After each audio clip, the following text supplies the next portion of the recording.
Samantala sa mga kababayan nating ngayon pa lamang uuwi, abay maghanda na para hindi po maipit sa trapiko sa mga kalsada. Silipin natin ngayon ang daloy ng trapiko sa North Luzon Expressway. Mula sa aming kasamang si Jervis Manahan, mag-uulat ng live.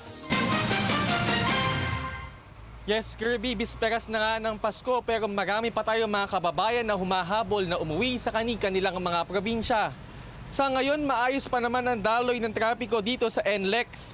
Pero medyo problemado yung mga lansangan papunta rito, partikular na sa may North Avenue at Muñoz area dahil may build-up po ng traffic sa lugar na yan.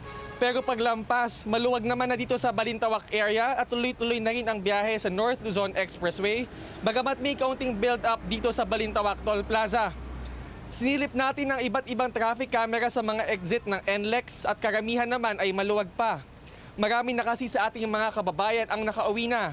Kaya yung mga pahabol na lang na umuwi sa mga lalawigan sa norte gaya ng Pampanga at Bulacan ay maayos naman po ang inyong mga dadaanan.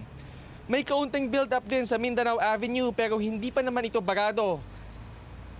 Ayon kay NLEX spokesman Kiko Dagohoy, wala pang naitatalang aksidente o anumang untoward incidents sa kahabaan ng NLEX ngayong araw. Paalala pa rin sa mga babiyahe pa lang, todo ingat po para maging maligaya ang inyong pagsalubong sa Pasko. At yan muna nga ang latest mula dito sa North Luzon Expressway. Maligayang Pasko sa inyo, Kirby, Princess at Audrey. Merry Christmas din sa iyo, Jervis. Maraming salamat.